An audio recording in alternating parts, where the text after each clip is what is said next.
Vous savez, j'aurais aimé avoir plus de temps. Je vais essayer de vous donner ce que j'ai. Et je pense que ce que j'ai va vous époustoufler, comme ça m'a époustouflée. Bon alors, je veux juste me présenter. Je m'appelle Patricia Hallyday. J'en suis arrivée à la Terre plane et je ne sais pas si vous préférez dire la vraie Terre, peu importe comment vous voulez l'appeler, parce que mon fils a disparu. C'est le soldat de Fort Bliss. Il a disparu depuis 1071 jours et il y a eu beaucoup d'irrégularités, comme ils disent. Et donc, nous nous sommes battus pour le retrouver. Et j'ai reçu un texto qui disait: «Écoutez, madame, s'ils nous mentent à propos de la Lune, ils vous mentent certainement à propos de votre fils.» C'était certainement un commentaire étrange. Et donc, voici mon fils, avec mention honorable, diplômé de la formation de base et de l'AIT, et aussi le premier soldat lanceur d'alerte absent du dossier Vanessa Guillen. Mais bref, j'ai pris cette photo. C'était ma première photo de la Lune avec mon appareil photo. Je l'ai regardée et je me suis dit: «Oh mon Dieu, il nous ment à propos de la Lune.» Et vous savez, ce fut l'épiphanie. Et donc j'ai pris beaucoup d'autres photos. Et d'une manière ou d'une autre, j'ai commencé à m'intéresser à la Lune. Et j'ai rencontré ceci, ce type ici sur Odyssée. Et ça, c'était près de Noël l'année dernière. Et mon mari m'a acheté la carte de Gleason pour cadeau de Noël. Et donc, j'ai pris plus de photos. Celles-ci ne sont pas retouchées. Ce sont mes photos de la Lune. Elles sont géniales, je trouve. Et j'ai regardé la carte de Gleason. Je l'ai mise derrière moi et je me suis dit: «Waouh, comment tu utilises ça? Je veux savoir. Je veux savoir comment l'utiliser.» Et je me suis dit: «Il doit y avoir une sorte de manuel d'instruction que cet homme a écrit.» Alors j'ai cherché, et bien sûr, il a écrit «Is the Bible from heaven? Is the earth a globe?» Et donc j'ai commencé à lire ce livre, et je me suis dit: «Oh mon Dieu, qu'est-ce que c'est?» Et ça me dépasse totalement. Je vais être honnête avec vous, ça me dépasse total. Mais l'autre jour, j'ai eu comme une petite révélation. J'ai dit à Shane: «Ok, allons-y. Je veux partager mon épiphanie pour que, vous savez, cela m'aide à apprendre.» Donc une chose à propos de ce livre est que Gleason est en quelque sorte dans une sorte de débat. Il est en débat avec Dimbleby. Et si la Bible vient du ciel, Dimbleby est d'accord avec lui sur ce point, que la Bible est divine. Et Dimbleby est un chronographe, un chronologiste astronomique. Et son livre, je l'ai cherché et je l'ai lu. Et ça vous coupe le souffle. Mais il est globiste, d'accord? Mais c'est un livre incroyable, je vous le conseillerais. Il s'appelle All Past Time. Et donc, ce que fait Gleason, c'est qu'il utilise le travail de Dimbleby en tant que chronologiste astronomique. Et ceci est ce que j'en tire pour prouver que la Terre n'est pas un globe, que la Terre est plane. Le début de ce livre, Is the Bible from Heaven? Le point principal est que vous savez où et quelle est la norme. Et Alex Gleason dit que le travail a déjà été accompli par la chronologie scientifique, qui est complète et absolue. Et elle contrôle chaque jour de l'histoire depuis qu'elle a commencé, depuis que le temps a été institué sur la Terre. Waouh! C'est pourquoi j'ai dû acquérir ce livre. Et quand vous commencerez à regarder dans All Past Time, vous comprendrez ce qu'il dit. Le travail de Dimbleby est totalement intense, totalement complet. C'est incroyable. Numéro 2, tous les phénomènes astronomiques se déroulent sur 5 lignes de temps lunaires, solaires et planétaires depuis l'époque du tout premier jour de la création jusqu'à l'heure actuelle. Et ceci est vraiment ce à quoi je vais vous introduire ici ce soir. Troisièmement, ceci est une citation que je pensais qu'il fallait que j'écrive. C'est un fait magnifique et encourageant que toute l'histoire biblique soit astronomique, inaltérable par le temps lunaire. Voici donc la carte de Gleason. Et comme vous le voyez, je l'ai un peu modifiée pour ajouter le méridien primordial. Vous voyez, juste là, si vous regardez le méridien primordial, bien sûr, ils le font sur un globe. Mais le méridien primordial serait de 0 à 180 degrés sur sa carte. Et pourquoi est-ce important? Parce que Dimbleby dit, et Alex Gleason est d'accord avec lui, qu'il existe une date primordiale. Tout comme le méridien primordial, c'est la norme. C'est le premier jour. C'est 3996 jours avant la naissance du Christ. Et il le prouve. Il le prouve avec ces 5 lignes de mesure astronomique qu'il revendique. J'ai glissé ici, vous voyez, c'est la période de Noël. Et ce sont les concours polonais pour la nativité. Je pense que c'est justement à cause de la Tartarie que nous aimons ce genre de choses. Je pense que c'est plutôt cool. Si vous regardez ce qu'ils créent encore là-bas en Pologne pour leur compétition. Alors, trouvez la date primordiale, le premier jour, 3996 ans avant Jésus-Christ.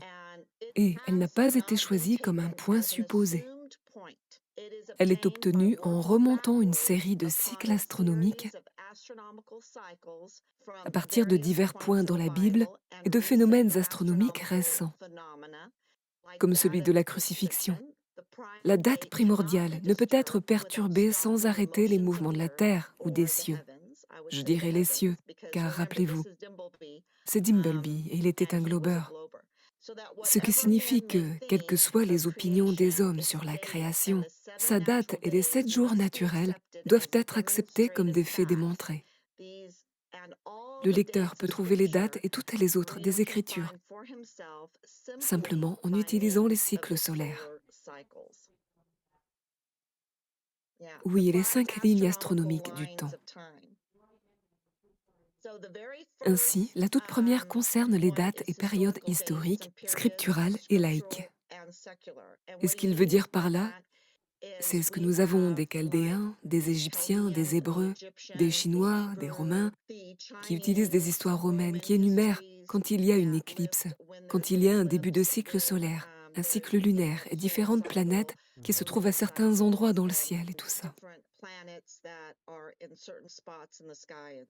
Il utilise donc des dates historiques, des périodes, des textes bibliques et laïques. Le deuxième est le cycle lunaire, parfois appelé le cycle métonique. Et ce que ça fait, c'est que c'est un temps parfait. La Lune est le temps parfait et personne ne peut la changer. Et je pense que c'est pourquoi les Chinois utilisent toujours le calendrier lunaire, parce que personne ne peut changer les phases de la Lune. Enfin, vous voyez, je veux dire, Dieu pourrait, mais personne d'autre ne le pourrait. L'histoire est donc systématisée. Le troisième est le cycle solaire. Et il y a 3 cycles solaires. L'ère antédiluvienne, l'ère hébraïque ancienne et l'ère chrétienne. La 4e ligne du temps est la Vox Dei, ou la ligne du temps de l'éclipse. Alex Gleason l'a appelé le chronomètre d'éclipse. Et quand je vais aborder cela, vous serez époustouflés. Et j'aimerais, vous savez, avoir des heures et des heures.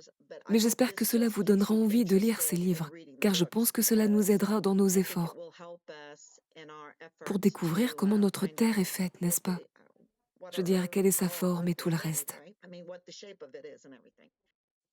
Et puis le 5e est le transit des planètes. Et si vous êtes un terraplaniste, on les appelle les étoiles errantes. Le premier élément des lignes astronomiques du temps. Et bien sûr, les dates historiques et périodes, scripturaires et laïques. Et pour les comprendre, vous devez savoir ce que sont les jours intercalaires. La semaine de 7 jours. Car la semaine de 7 jours n'a jamais été interrompue. Et il le prouve. Du dimanche au samedi, le samedi étant l'ancien sabbat, ce qui est vraiment incroyable. Vous devez également savoir ce que sont les jours identiques. Les jours identiques sont une période, un cycle, et qui se termine au jour près. Au jour près. Et la même date du mois et au même jour de la semaine. C'est d'une précision merveilleuse. Je peux vous dire que le même jour identique que j'ai identifié l'autre jour s'est produit le 28 novembre. Et j'ai pris une photo de la Lune, et j'ai pris une photo de la Lune à nouveau, parce qu'il est si facile de la repérer dans son cycle. Et nous savons, grâce à ces lignes de temps, que le cycle lunaire est de 19 ans.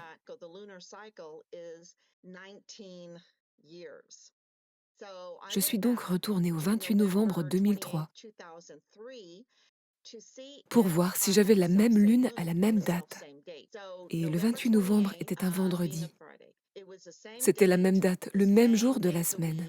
Et aussi, 19 ans plus tôt, la même phase de la lune, la même position de la lune dans le ciel.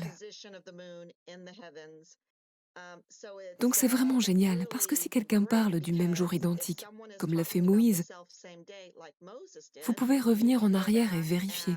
Et disons, Moïse, s'il dit « nous partons 430 ans plus tard, le même jour identique », alors vous savez qu'il regarde les cieux et vous pouvez en quelque sorte dater les choses comme ça. Ce qui n'est qu'un exemple parmi des milliers, des milliers. Une autre chose est un temps, des temps et un demi-temps, qui sont 1260 ans. Donc un temps est 360 ans, les temps sont 2 fois 360, et un demi-temps est 180. Cela donne donc 1260 ans. Donc, chaque fois que vous pouvez voir cela dans les dates ou périodes historiques, vous savez qu'ils parlent de cette durée, ce qui est vraiment incroyable. Voici un exemple tiré du livre de Gleason. Et est-ce que ça vous montre? Le petit cercle avec le point désigne une éclipse. Donc ils savent quand l'éclipse et les équipes d'éclipses se sont produites. Et donc ils peuvent dater les choses avec des informations historiques. Et donc ils savent exactement l'année, la 5e année du cycle solaire antédiluvien, 1656. C'est à ce moment-là que le déluge de Noé s'est produit. Et beaucoup de gens disent « Oh non, le déluge de Noé n'a pas eu lieu ». Mais quelque chose s'est produit en 1656. Et vous savez, ils le prouvent. Il y a eu une grande catastrophe en 1656. Et ils peuvent prouver par les jours de Shabbat, l'éclipse, les jours solaires, les jours lunaires, que le jour où Noé entra dans l'arche était le tout premier jour du cycle solaire et qu'il quitta l'arche le tout dernier jour du cycle solaire, 365 jours plus tard. Et ils savent cela en affinant avec ces 5 lignes de mesure astronomique. Que chaque jour où il laissera sortir la colombe, c'était un jour de Shabbat. Donc vous savez, si vous êtes intéressé, et je sais qu'ils font la Genèse, ils abordent aussi la Genèse. C'est génial pour ça. Patricia, comment veux-tu qu'on fasse pour les questions? Tu veux attendre jusqu'à la fin ou tu veux que les gens se manifestent au fur et à mesure qu'ils les posent? Parce que Fox en avait une. Merci Patricia d'avoir montré ces informations. Je me demande simplement quelles sont les références historiques que tu as pour le temps, les temps et la moitié d'un temps. Car il y a plusieurs références dans les Écritures où un temps des temps et la moitié d'un temps est directement lié à 3 ans et demi, ou 42 mois, ou 1260 jours, mais pas aux années. Je me demande donc, historiquement, où c'est référencé. C'est vrai, et tu as absolument raison.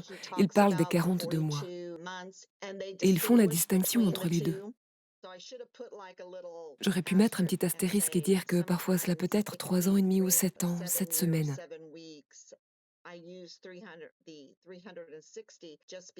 Mais là, j'utilise le 360 simplement parce que je veux parler du cercle dans lequel nous vivons.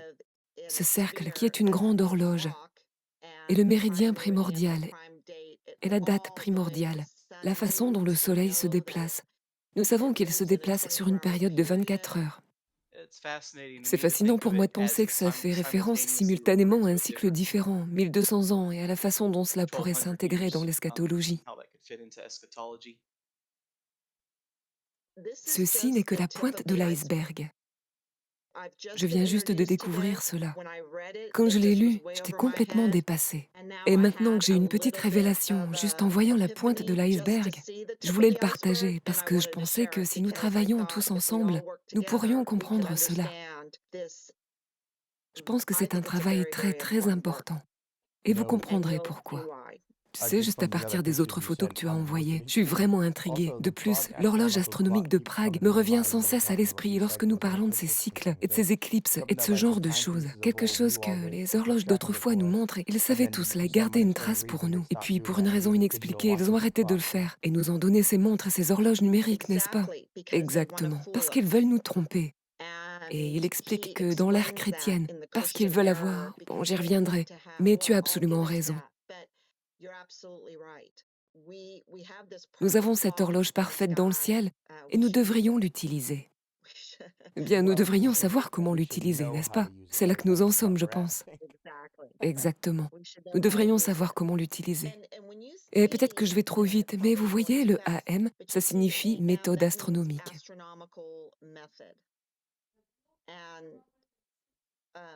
Et donc cela fait 2513 ans depuis la création en utilisant la méthode astronomique.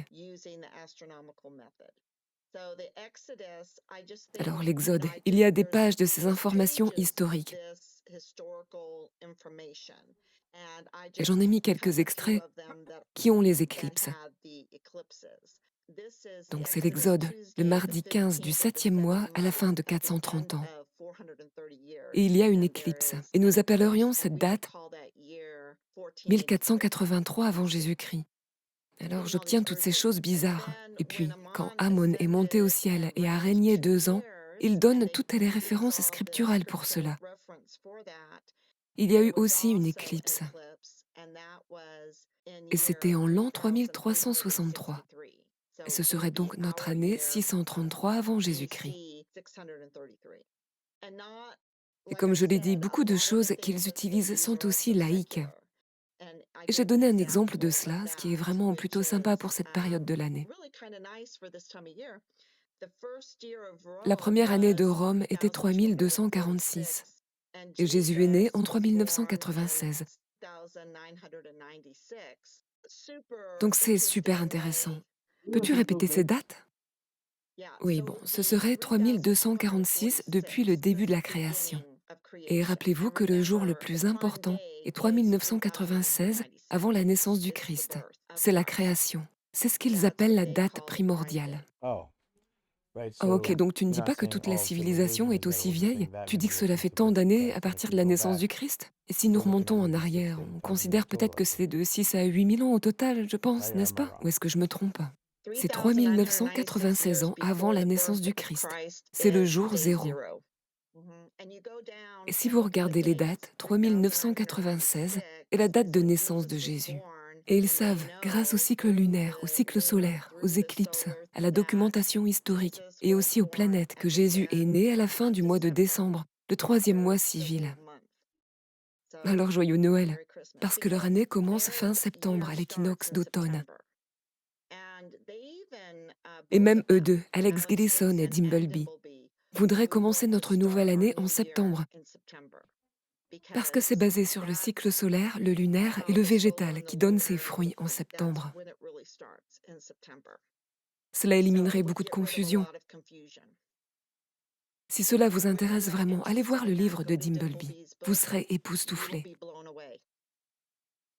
Vous serez époustouflés. Parce que c'est lui qui a découvert toutes les équipes d'éclipses, les 5 lignes astronomiques de mesure.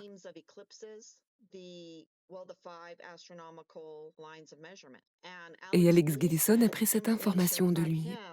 Parce que Dimbleby venait d'une perspective de globe, alors que Gleason vient d'une perspective de terre plane. Donc il a voulu utiliser le travail de Dimbleby pour dire, regardez, la Terre n'est pas un globe. Et donc, ceci est le fondement. C'est pourquoi son livre s'appelle Is the Bible from Heaven? Is the Earth a Globe? Donc oui, la méthode astronomique. Et voici juste un exemple parmi des milliers. Des enquêtes minutieuses et approfondies montrent qu'avant la dispersion, il n'y a pas d'histoire, monumentale ou autre. Donc tout cela répond en partie à ta question, Shane. Sauf que cela a été obtenu par les Hébreux.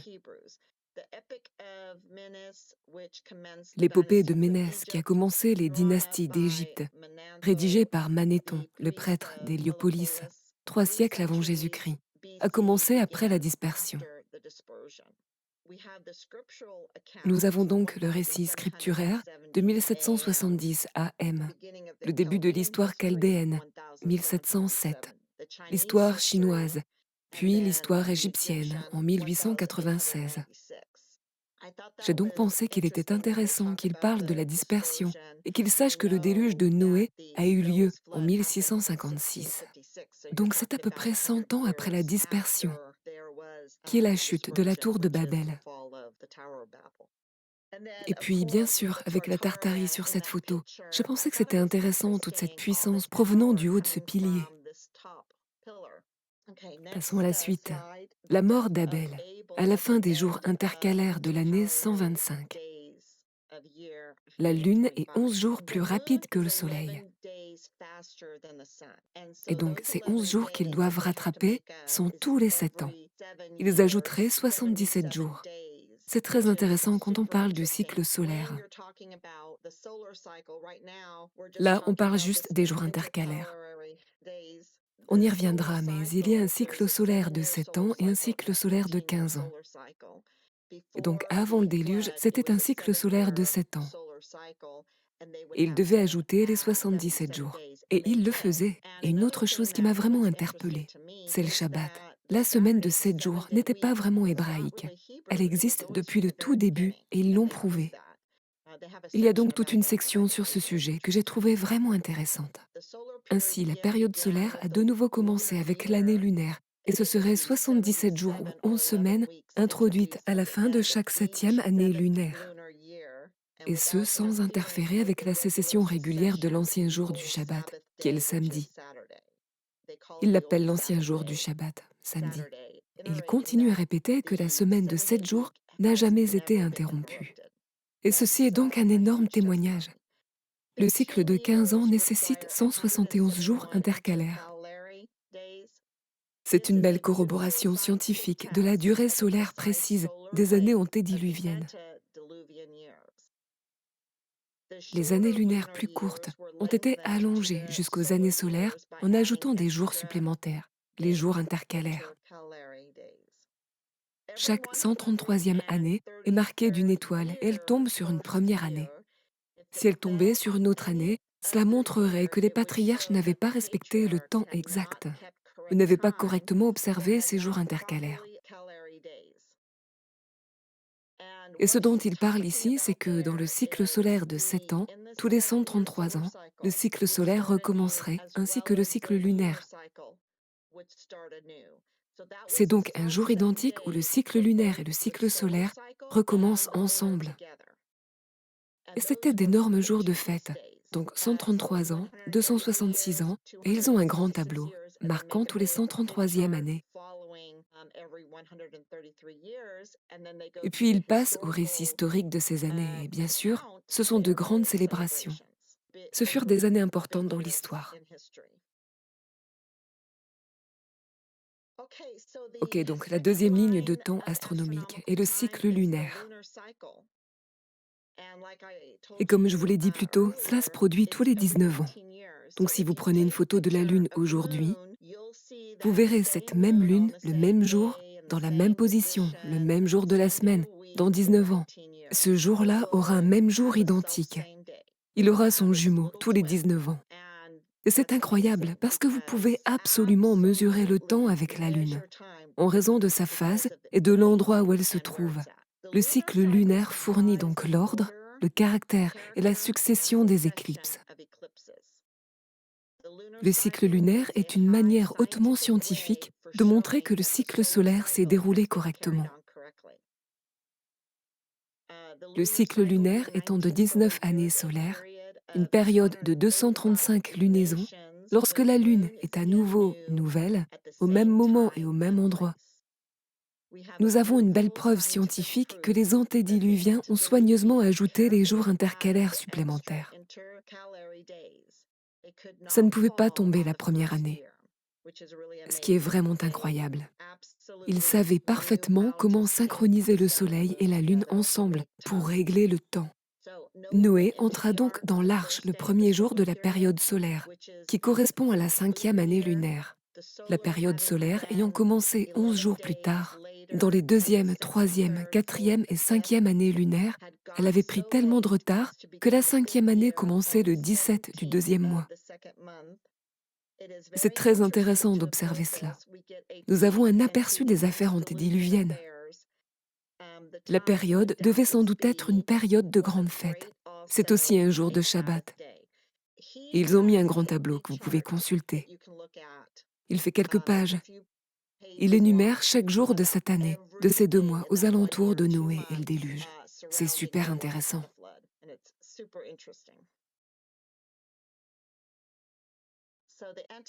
Alors ici on a le cycle solaire antédiluvien, la période avant le déluge, montrant les dates de tous les jours de Shabbat. C'est vraiment incroyable, parce que depuis le tout premier jour, ils peuvent lister tous les anciens jours de Shabbat. Ils l'appellent le samedi. Le samedi serait donc, genre le premier mois, le 7, le 14, le 21, le 28, et tout du long. Ce sont tous les jours de Shabbat de chaque mois pendant les 7 premières années. Et la 8e année serait alors comme la première année. Et donc, ce qu'ils ont fait, c'est qu'ils ont pris le jour présent et toutes les informations. Et c'est genre, il m'a fallu moins de 5 minutes pour savoir exactement ce qui s'est passé en 2003 avec la Lune. Il y a une application ou juste un site web et je suis allée directement dessus. J'ai mis la date du 28 novembre 2003. Et cela m'a donné tout sur la Lune ce jour-là.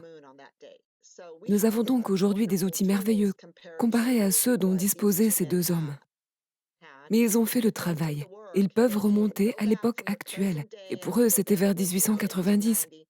Et ils pouvaient, vous savez, cartographier tout cela et le vérifier avec la Lune, le vérifier avec les années solaires, le vérifier avec les cycles d'intervalle de 133 ans, le vérifier avec les étoiles errantes, le vérifier avec les éclipses. Et ils pouvaient obtenir des dates précises, ce qui est étonnant. Et nous n'apprenons pas ça à l'école. Allez comprendre, ouais, je sais. Donc 3, c'est le cycle solaire. Et il y a 3 cycles solaires dans ce livre. Aucun autre n'a existé. On a les antédiluviens qui vont des années 0 à 1721. Ils forment des cycles de 7 ans. Ensuite, l'ère hébraïque antique, qui va de 1722 à la fin de 3999. Et c'était alors des cycles de 15 ans. Et puis est venue l'ère chrétienne, de 4000 jusqu'à nos jours. Et on a donc là des cycles de 28 ans. Et vous voyez, j'ai mis un petit sigle fausse route ici, parce qu'on a une distorsion par ces cycles solaires de 28 ans. S'ils nous mentent à propos de la NASA, de l'alunissage et de la forme de notre plan, alors ils vont nous mentir à propos du temps. Et c'est ce qu'il veut dire dans ce livre. Il n'y a pas de cycle solaire sans semaine de 7 jours, ce qui prouve que des semaines ininterrompues nous sont parvenues depuis l'année 0, ce qui est incroyable.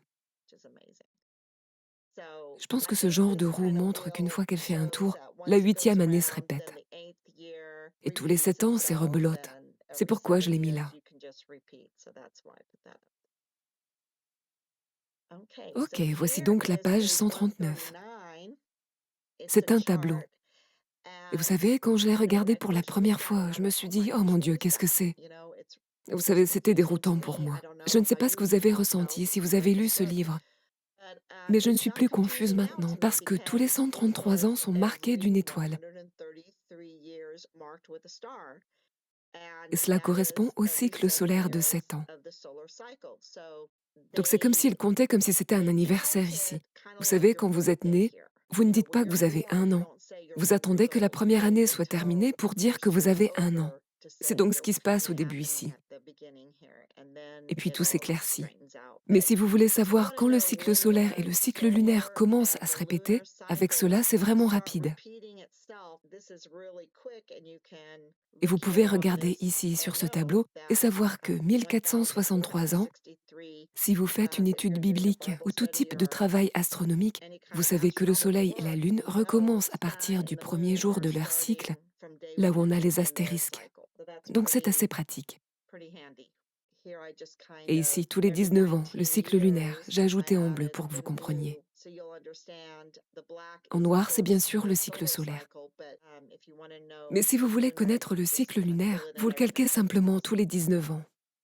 Passons à la suite. Numéro 3, la troisième ligne de mesure astronomique, qui serait le cycle solaire. Et donc, avant 1721, c'était un cycle solaire de 7 ans. Donc, quelque chose s'est produit pendant cette catastrophe qui a changé le cycle solaire de 7 ans en un cycle solaire de 15 ans, appelé cycle solaire de l'ère hébraïque ancienne.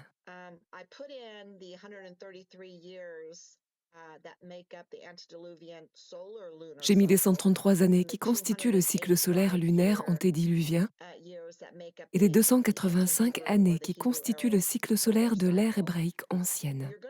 Vous allez commencer à voir comment Gleason a obtenu les chiffres pour sa carte. Parce qu'il y a 24 méridiens, 15 degrés, et cela vous donne le cercle d'horloge à 360 degrés. Ceci est le cycle solaire de 15 ans des Shabbats. Celui-ci est vraiment intéressant parce que c'est après le déluge. Il vous donne chaque jour de Shabbat du cycle solaire de 15 ans, avec les mois, et ils ajoutent les 30 jours intercalaires. Et donc, par exemple, dans la colonne C, vous pouvez le voir. Alors, c'est la troisième année du cycle solaire. Vous pouvez voir qu'ils ont ajouté les jours intercalaires. Et ils ont fait 34, 34, 35, 34, 34. Alors C, ils ont ajouté 34 jours. F, ils ont ajouté 34 jours. I, ils ont ajouté 35 jours. L, ils ont ajouté 34 jours. Et O, ils ont ajouté 34 jours. Alors, si vous faites des recherches et que vous voulez savoir quel jour correspond à un événement dans n'importe quelle période historique, que ce soit dans l'histoire romaine, égyptienne ou biblique hébraïque, vous pouvez venir ici et voilà, vous savez quel jour est un samedi. Ok, alors comment trouver toutes les années? Dans le livre, il est dit l'hébreu ancien est le tableau A. En connaissant cela, toute année intermédiaire est trouvée. Donc, si une année recherchée n'est pas dans la liste, prenez la précédente la plus proche. Alors, si ces 15 années sont renouvelées, vous pouvez trouver n'importe quelle année sur le calendrier. Donc là, on a juste fait les Shabbats, les anciens Shabbats, le samedi. Et là, vous faites les 15 années. Et celles qui ont un astérisque sont celles où le cycle solaire et le cycle lunaire recommencent à nouveau. La Lune entame aussi un nouveau cycle. Et vous pouvez voir ici que le nouveau cycle solaire a commencé la même année qu'un nouveau cycle lunaire, donc tous les 19 ans. Alors cela répond à beaucoup de questions, vous savez. Oh, pourquoi n'était-ce pas juste après le déluge Oui, ça a attendu que le Soleil et la Lune correspondent, ce qui est assez divin pour moi. La prochaine, c'est l'ère chrétienne. Et c'est là que ça ne va plus. Même s'ils font des années de la méthode astronomique une continuation de celles annexées au cycle solaire hébreu de 15 ans, ils décrivent dans un chapitre pourquoi le cycle de 28 ans qui est utilisé en ce moment ne fonctionne pas. Il ne fonctionne tout simplement pas. Cela ne correspond pas aux autres lignes de mesure astronomique, aux équipes d'éclipses, au solaire et au lunaire ensemble, au transit des étoiles errantes, aux données historiques. Donc, quelle est la première année où les cycles ne correspondent plus au cycle précédent? Je pense que c'était en 4000. Pourtant, quand il continue, quand vous revenez à la façon de trouver les années, vous verrez que 4002 est à la fois une première année solaire et lunaire, quand elle se renouvelle. Et vous pouvez aller voir ces chapitres pour savoir pourquoi. Et le voici, comme le prouve simplement une étoile à côté de l'année 4002. Parce que le cycle de 28 ans n'a pas fonctionné. Ça ne fonctionne pas quand vous regardez le ciel et que vous voyez ce qui se passe. Parce que le Soleil a une excentricité. Le Soleil a des altitudes différentes et je sais que les globeurs n'aiment pas ça. Mais vous avez les mêmes jours identiques avec le Soleil, tout comme avec la Lune. Mais c'est juste que la Lune, avec ses phases, on ne peut pas la manipuler comme on peut le faire avec le Soleil. On ne peut pas tromper les gens. Je pense donc qu'ils ne nous apprennent pas ça à l'école pour qu'on ne se rende pas compte qu'ils nous mentent. Enfin, c'est mon avis. Bon alors, 15 fois 19 font 285. Donc tous les 285 ans, vous devriez savoir, si vous êtes astronome et chronologiste, que le Soleil recommence son cycle, que la Lune recommence son cycle, qu'ils recommencent tous les deux au même moment, ok?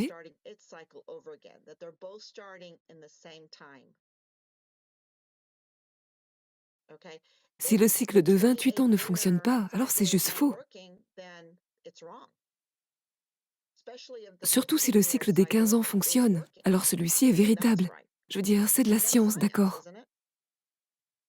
Alors je suis sur le tableau de l'ère chrétienne ici, où en 4002, ce serait l'an 3 après Jésus-Christ. Vous pouvez donc utiliser ces deux cartes pour obtenir le moment où la Lune recommence, le Soleil recommence, et s'aligner avec notre année en anneau dominé.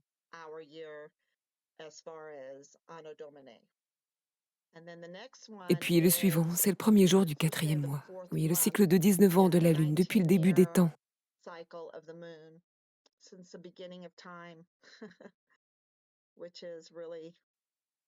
Et vous pouvez comparer ces deux tableaux et vous assurer qu'ils s'alignent. Et ensuite, vous pouvez faire votre travail astronomique, prendre vos photos et, vous savez, regarder dans un télescope pour voir s'ils ont raison. Vous avez donc 5 lignes de mesure astronomique. Et c'est assez impressionnant.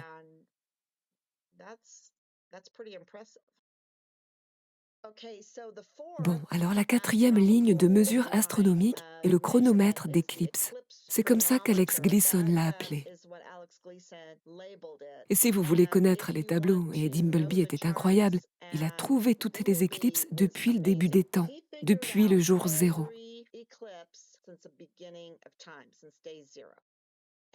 Et les éclipses se font par équipe.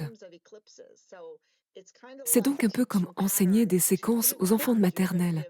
Vous allez leur donner des perles et vous voulez qu'ils fassent jaune, jaune, orange, rouge, jaune, jaune, orange, rouge, jaune, jaune, orange, rouge. C'est comme ça que ça se passe pour les éclipses. Il peut s'agir d'une éclipse lunaire, d'une éclipse partielle, il peut s'agir d'une éclipse solaire totale. Une éclipse solaire totale se produit tous les 18 ans et 10 ou 11 jours, lorsque nous savons qu'il y a une éclipse solaire totale.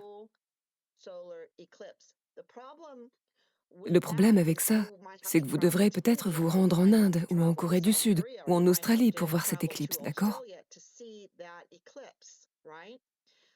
Mais si vous attendez 651 ans, je crois que la dernière fois c'était en Inde, et que vous restez là-bas 651 ans, vous verrez exactement la même éclipse depuis la même position, le même jour, car la grande année astronomique dure 651 ans, et vous verrez cette éclipse solaire totale complète, exactement la même que celle que vous avez vue 651 ans plus tôt. C'est vraiment incroyable.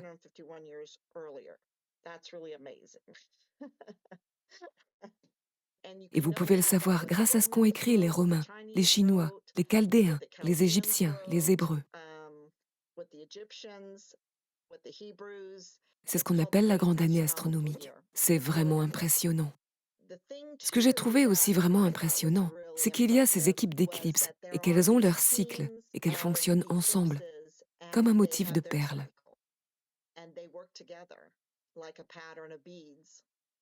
Donc, si vous faites une sorte d'authentification d'un texte historique et qu'il parle de certaines éclipses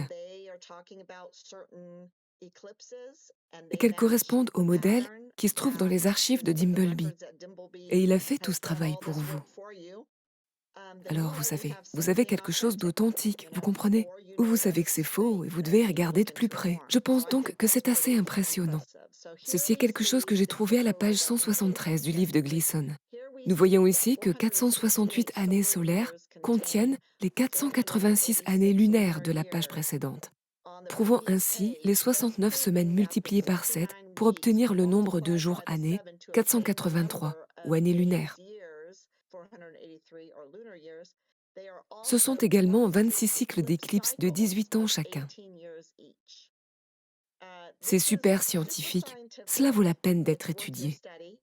Et puis, la toute dernière, c'est-à-dire la 5e ligne de mesure astronomique, concernerait les transits des planètes, les étoiles errantes.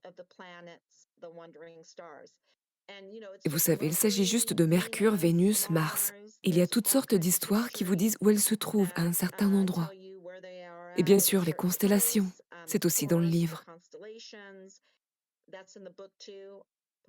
Mais je n'ai rien mis à ce sujet.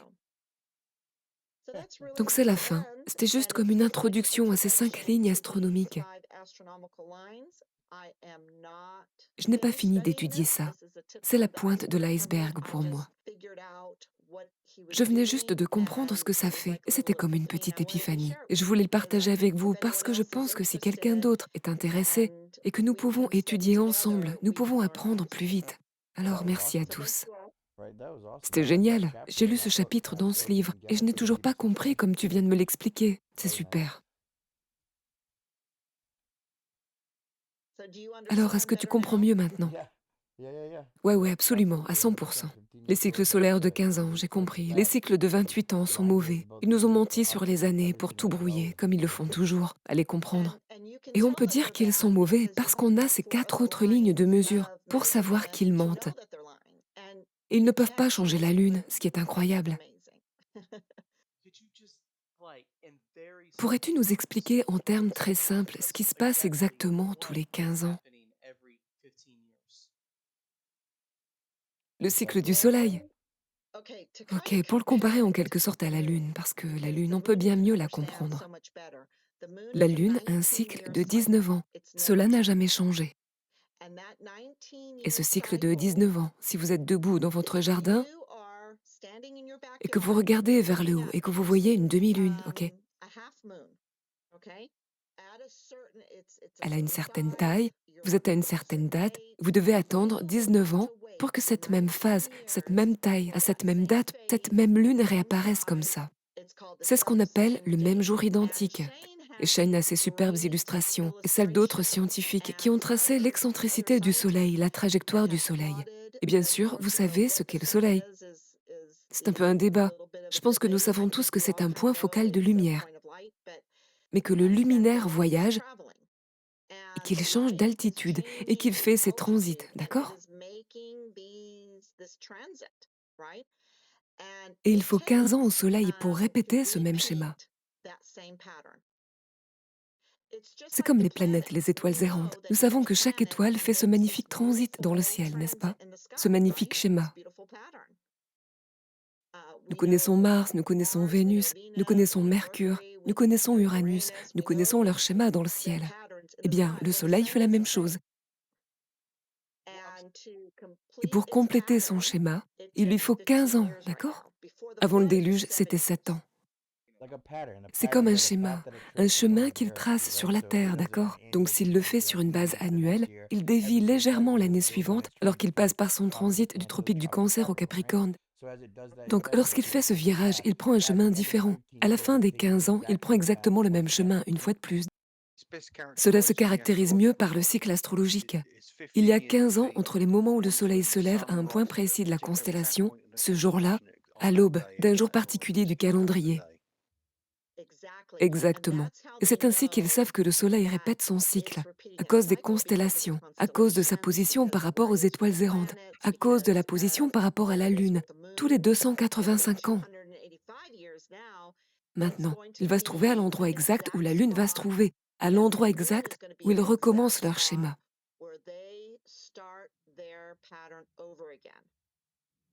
Et c'est leur rencontre. Leur premier jour se rencontre tous les 285 ans. Ouais. Alors, est-ce que maintenant on va commencer à avoir des vraies images de synthèse réalistes? Oui. Où toutes les étoiles sont là où elles devraient être, parce qu'ils connaissent ce cycle de 15 ans, n'est-ce pas? Stellarium te le révèle. Si tu vas dans Stellarium, tu peux voir le cycle de la position du Soleil à l'intérieur. Leurs algorithmes ont une représentation de cela. Exactement, ouais. J'adore celui-là. Il utilise donc ce système, n'est-ce pas, que vous avez découvert? Je ne sais pas s'il l'utilise. Je vous l'ai dit, mon mari m'a acheté la carte de Gleason pour Noël l'année dernière. Je ne savais pas de quoi il s'agissait. Je suis très novice en la matière. Et je me suis demandé s'il y avait un manuel d'utilisation. Alors je suis allée le chercher. Et j'ai cherché et acheté son livre, et me voilà. C'est vraiment cool de voir ce genre de choses, parce que non seulement ces modèles correspondent uniquement aux cycles qui prennent X temps ou autre, mais cela se produit également dans les périodes rétrogrades, ce qui n'est perceptible que lorsque vous adoptez le modèle géocentrique, dont Whitsitt et moi parlions il y a quelques jours à peine. C'est le modèle ptolémaïque, dont vous ne pouvez voir que ces modèles spécifiques, et tout cela ressemble à de la géométrie sacrée. Ce sont tous ces schémas que l'on retrouve partout. Les civilisations anciennes, des trucs vraiment fascinants.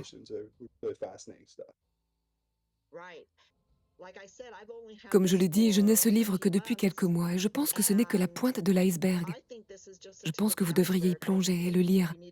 Vous devriez l'étudier. Et certaines personnes voudront le faire et d'autres non. C'est pourquoi j'ai pensé que je devais le faire connaître, pour que les gens puissent avoir le choix. Ceci n'est que le tout début de son livre. Il pose les bases que Dimbleby lui a transmises.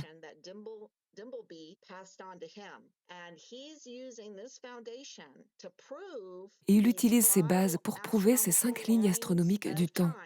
Comment la Terre n'est définitivement pas un globe. Hmm. Is the Bible from heaven? Is the earth a globe? Et dans ce livre, vous apprendrez que la Bible est divine, qu'elle vient du ciel, et que la Terre n'est pas un globe. Very nice way to tie it Une up. chose que je dirais, c'est que si vous vous intéressez au cycle lunaire en sciences, il l'appelle le cycle métonique. En fait, c'est un peu plus de 2 heures de plus que 19 ans. Car il y a 235 périodes et un peu. Il y a un peu de désynchronisation là.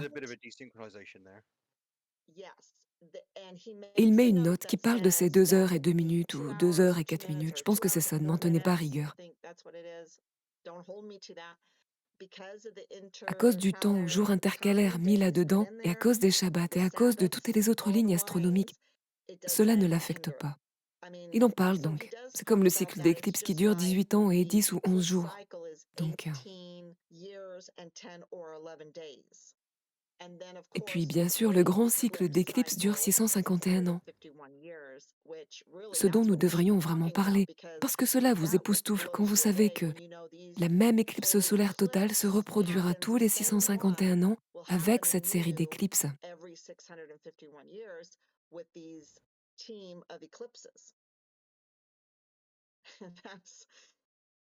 Il dit que c'est ainsi que nous devrions aborder le temps, avec cette grande année astronomique appelée l'année d'éclipse. Donc la Terre est plane, Sure bien is. sûr. Sure is, bud.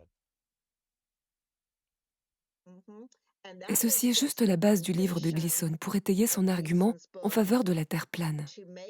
Et puis, bien sûr, il obtient de plus en plus de preuves et de chiffres et de calculs. Mais vous savez, en réalité, il utilise le temps pour prouver la Terre plane.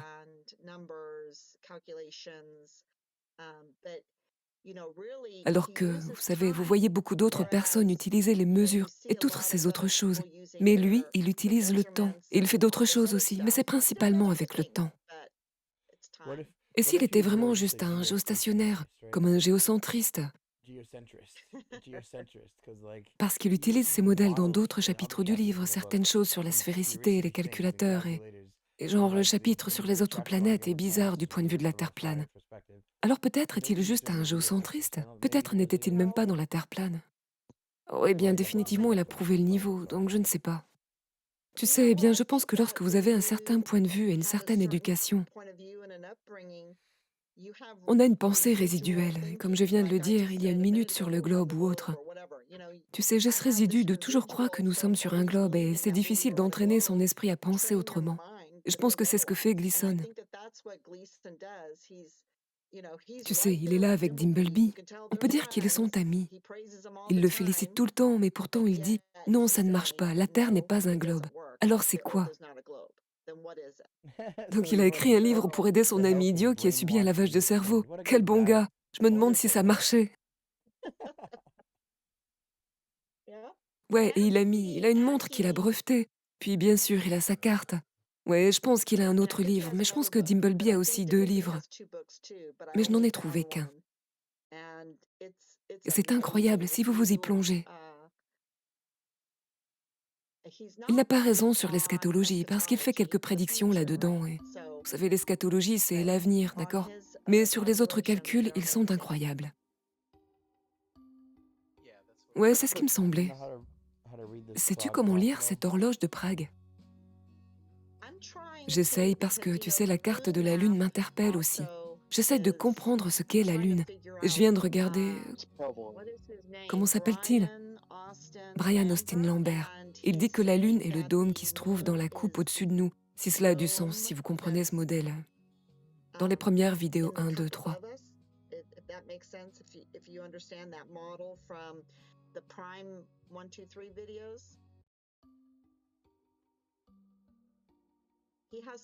Il a des pistes intéressantes, donc je ne sais pas. La Lune est un grand mystère. Nom d'une pipe, elle a des cycles solaires de 15 ans, cette horloge, n'est-ce pas? Vous voyez ça? Est-ce que je suis passée à côté? Et puis c'est l'écliptique, la chose qui tourne autour du soleil extérieur, alors qu'elle tourne autour du deuxième axe par rapport à la rotation extérieure. Nom d'une pipe. Ouais? Ou est-ce que je me trompe? Ouais, je vois que mon esprit est vraiment petit, je dois regarder ça plus attentivement.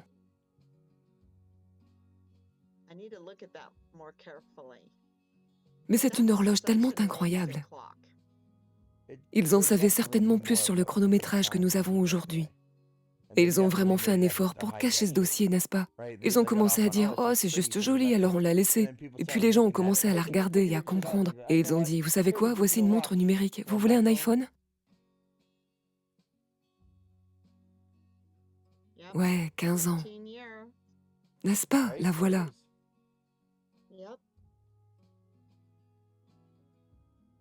Ouais, je pense que c'est tellement beau. Ça l'est.